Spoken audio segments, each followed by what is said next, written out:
Assalamualaikum warahmatullahi wabarakatuh. Salam sejahtera, Om Swastiastu, Namo Buddhaya, salam kebajikan.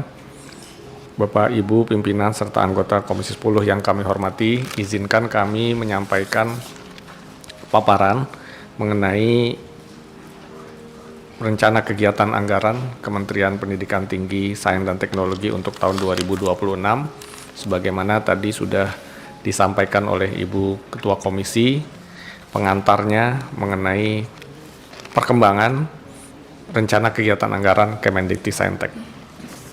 Bapak Ibu yang kami hormati, beberapa hal landasan hukum yang kami jadikan referensi untuk melakukan turunan dan menetapkan kegiatan dan anggaran itu mulai dari tentunya Undang-Undang Dasar Negara Republik Indonesia tahun 1945, Undang-Undang Nomor 20 2003 dan seterusnya sampai pada Peraturan Menteri Pendidikan Tinggi Saintek Nomor 1 tahun 2024 tentang organisasi dan tata kerja Kementerian Dikti Saintek.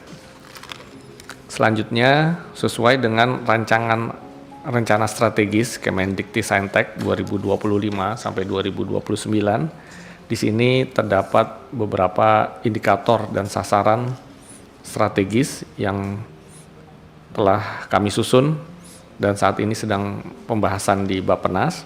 Itu mulai dari bagaimana angka partisipasi kasar pendidikan tinggi yang memiliki baseline 32 itu diharapkan berkembang terus sampai 2029 menjadi 38,04. Kemudian juga di sini terdapat bagaimana mutu dan relevansi pendidikan tinggi itu kita bisa naikkan mulai dari persentase lulusan pendidikan tinggi yang dapat bekerja dalam jangka waktu 1 tahun, kemudian juga pendidikan tinggi vokasi yang bekerja dalam jangka waktu 1 tahun persentasenya, kemudian serta bagaimana kita meningkatkan kapasitas talenta sains dan teknologi baik untuk jumlah SDM IPTEK maupun SDM pendidikan tinggi yang direkognisi oleh internasional. Selanjutnya sesuai dengan sasaran restra kami juga terdapat bagaimana perguruan tinggi kita itu bisa bersaing di tingkat internasional sehingga kita bisa mendapatkan lulusan-lulusan serta kualifikasi baik dosen maupun lulusan itu memiliki ranking di dunia.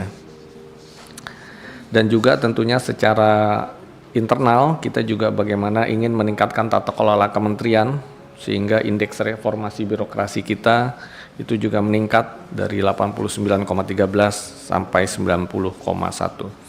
Di kolom bagian akhir kami juga telah memasukkan unit mana yang akan mengampu secara khusus mengawal capaian-capaian dan indikator ini dapat tercapai sesuai dengan yang diharapkan.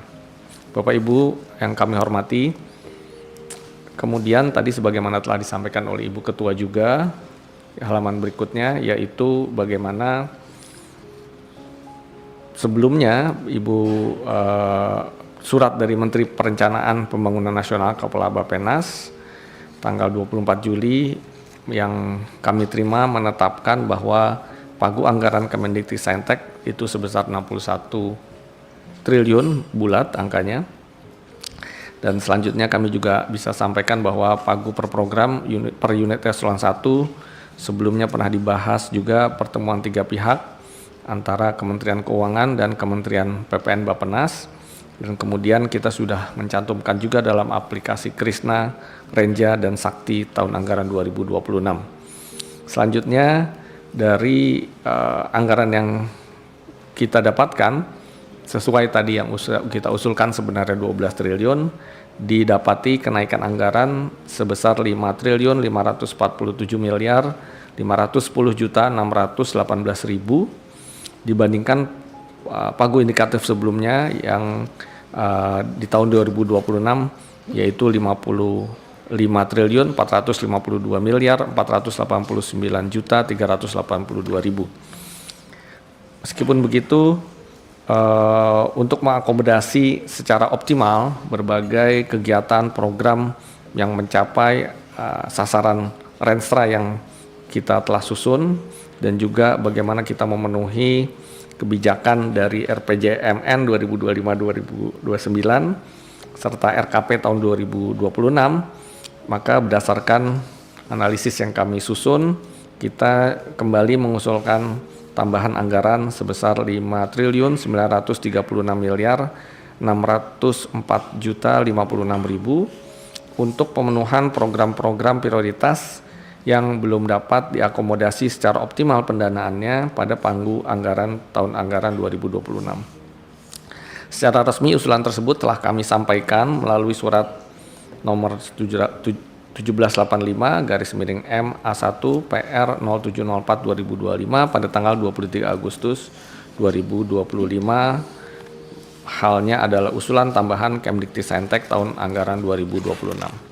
Bapak Ibu yang kami hormati, di sini kami ingin menjabarkan selanjutnya, yaitu bagaimana penambahan yang ada atau komposisi dari pendanaan yang ada, yaitu rupiah murni operasional itu sebesar 16,64 triliun, kemudian juga yang non operasional sebesar 31.831.945.000.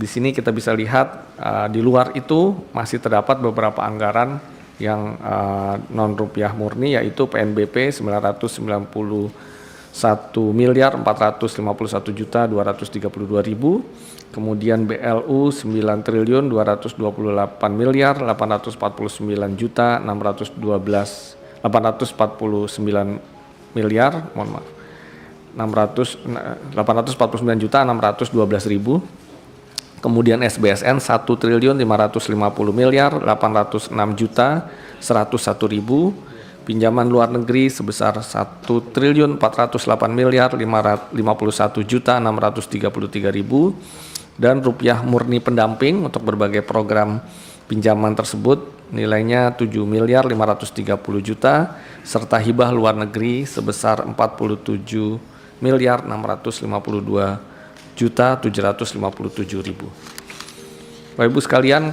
yang kami hormati, kalau kita lihat di halaman berikutnya, kami menyampaikan bagaimana postur anggaran dari Kementerian Pendidikan Tinggi, Sains dan Teknologi, yaitu setelah disetujui 61 triliun bulat, itu adalah belanja pegawai itu sebesar 17.705.580.662.000, kemudian terdapat belanja barang dengan nilai 25.435.700.000, belanja modal sebesar 2.755.872.423.000, serta belanja bantuan sosial senilai 15.431.111.908.000. Kemudian kami menyampaikan bagaimana perbandingan anggaran tahun tahun anggaran 2026 berdasarkan sumber dananya,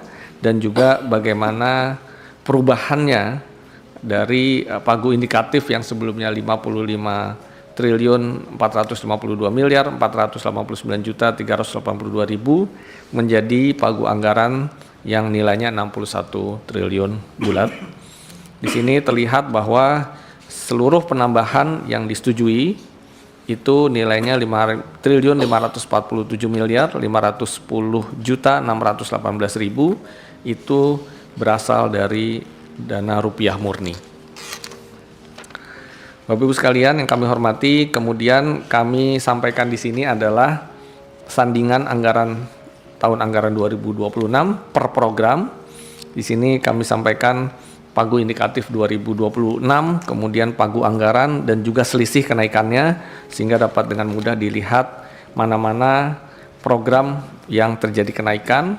Program pendidikan tinggi itu bertambah 3.290.940.154.000 menjadi 42.325.497.315.000. Kemudian untuk program riset dan inovasi ilmu pengetahuan dan teknologi terdapat kenaikan 627.500.000.000, Kemudian sedangkan untuk program dukungan manajemen itu terjadi kenaikan 1.620.070.464.000. Bapak Ibu sekalian, kalau kita lihat di halaman berikutnya, maka kita akan bisa mendapati beberapa program, yaitu untuk eselon 1, Sekjen itu terjadi kenaikan, Sekretariat Jenderal terjadi kenaikan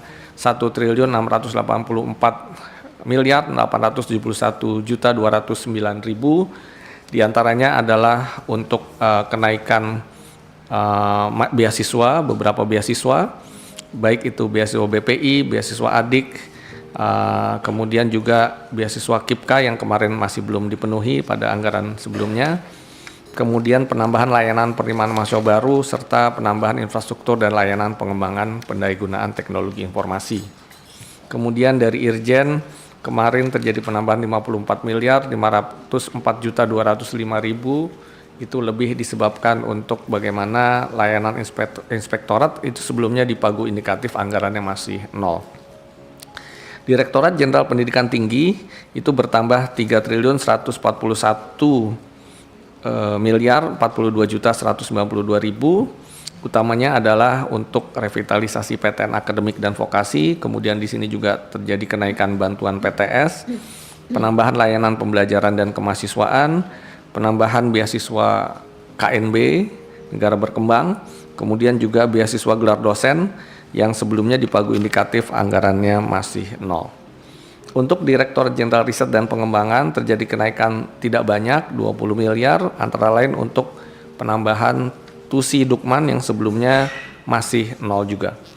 Sementara untuk Direktorat Jenderal Sains dan Teknologi terdapat kenaikan 647.093.012.000, utamanya adalah untuk penambahan sekolah unggul Garuda, revitalisasi LPTK, serta fasilitasi diseminasi pemanfaatan sains dan teknologi, serta repositori sains dan teknologi untuk membangun akses jurnal tunggal, sehingga diharapkan kampus-kampus tidak berlangganan satu persatu, tetapi kita fasilitasi secara bersama-sama.